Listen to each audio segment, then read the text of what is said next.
Hello, beautiful people. It's me again, Talia with the Sassy Nation. Welcome back to Design Your Decade, your source for all the things that you need to know in order to dominate and really step into the identity of the person who you need to be in 2020 to take over. All right.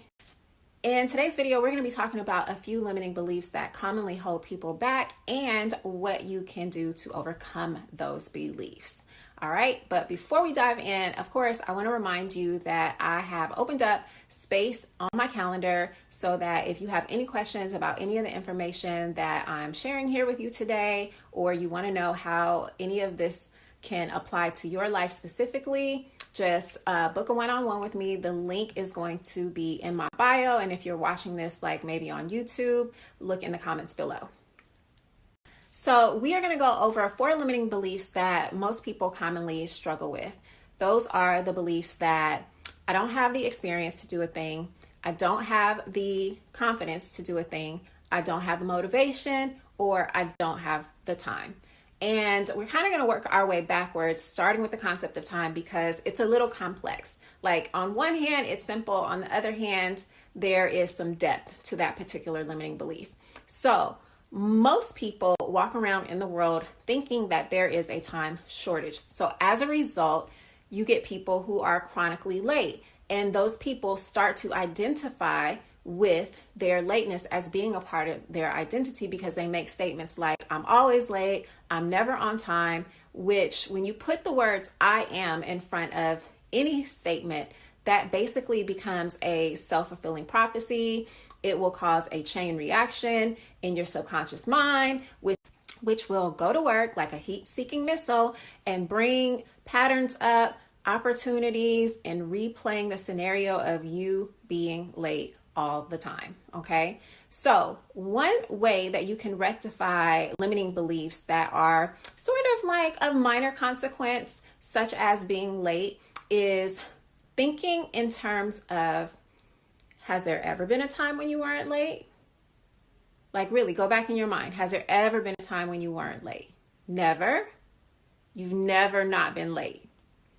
Okay, that's what we call a reframe. And basically, you are just looking at the situation and examining it and looking for evidence that proves the contrary. Okay, so that's one quick way that you can pivot that limiting belief that you are chronically late, and any other limiting belief that you may have that is not like wreaking havoc on your life, essentially. A limiting belief is a problem primarily when it is really, really holding you back. And like I said, time is sort of a complex one, a complex limiting belief. And so we're going to come back to that one again and revisit it at the end.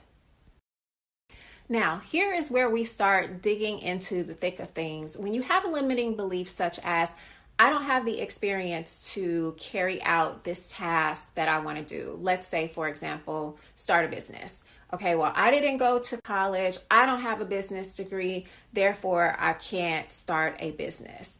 Now, this limiting belief is something that is critical, but also something that can be corrected, okay?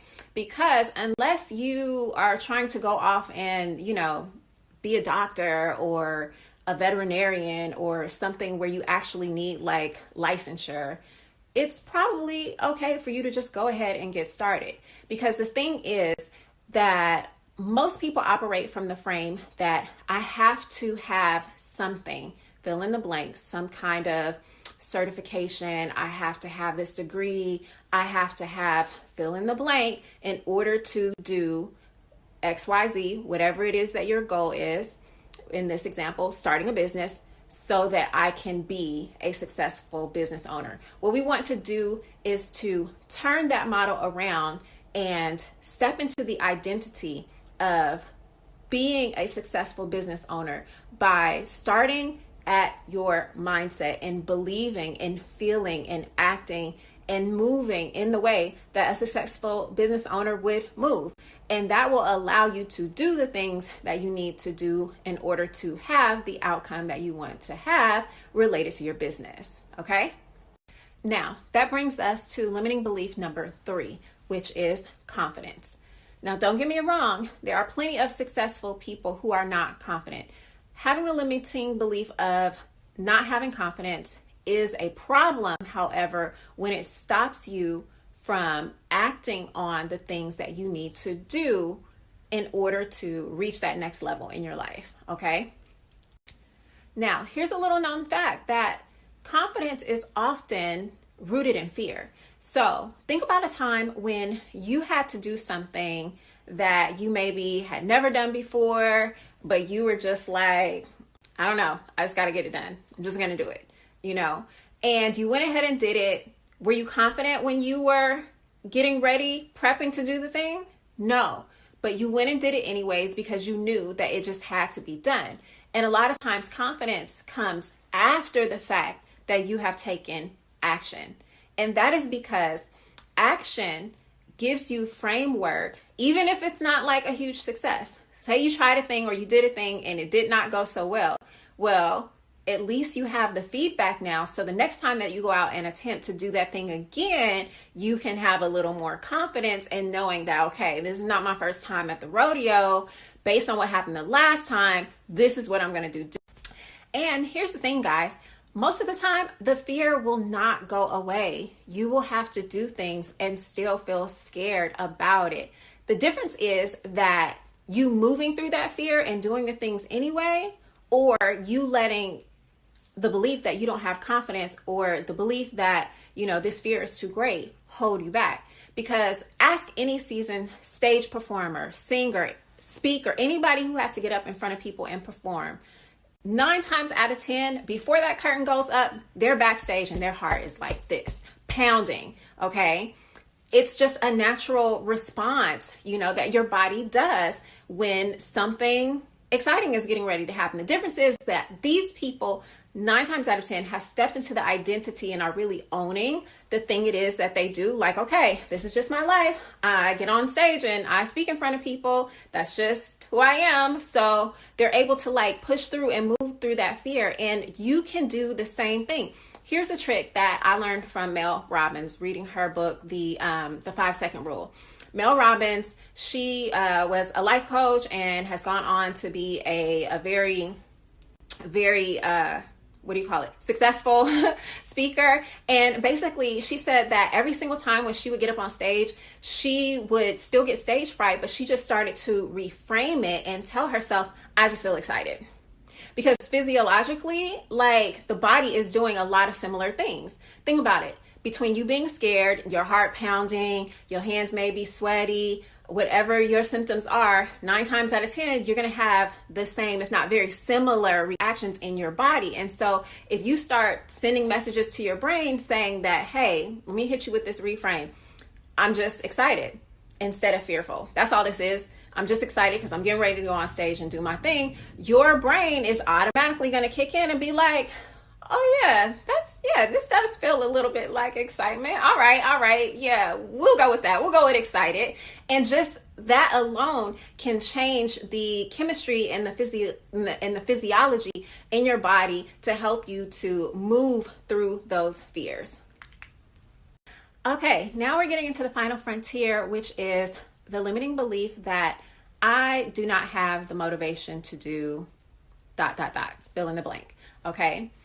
I work with a lot of entrepreneurs, right? And people have this perception of entrepreneurs that they're super energetic, super motivated people. I have some good news for you all. Motivation is a state, okay? That means that it's not permanent. That means that it is a temporary state of being. And even the most successful people among us don't always feel motivated. Even they sometimes need a swift kick in the pants. So what does that mean for you? Yes, I can teach you how to do some strategies in order to increase your motivation. But the difference between someone who is motivated or knows how to get into the state of being motivated and a person who is walking in their beingness, like an entrepreneur, for example, they have the increased resource of knowing I'm a go-getter. I'm a hustler. And so they have subconscious programming that's running in the back of their mind that allows them to go ahead and do the things that they know that they need to get done, even when they're not feeling motivated, okay? Because they have the identity of someone who gets shit done, okay? And because you're still here watching me through this video, that means that you are ready to step into your beingness. You're ready to be the type of person that gets shit done even when you're not motivated. You're ready to jump over. So let's talk about next steps. In the month of January, specifically the 7th through the 11th, I'm going to be offering 3 retreat-style staycation breakthrough sessions right here in the San Francisco Bay Area. It is going to be These breakthrough days are a real opportunity for you to not only reach your goals and make lasting changes, but to fast track the identity transformation work that will allow you to live in a world of your own design in 2020 and beyond.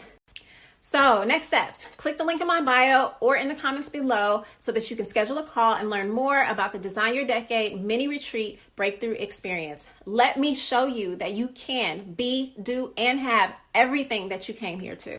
And speaking of time, we're out of time for this evening, so we're going to pick this discussion back up tomorrow, and we're going to go a little bit deeper about the concept of time and how to use that to your advantage. All right, see you on the next video, guys. Mwah. Bye.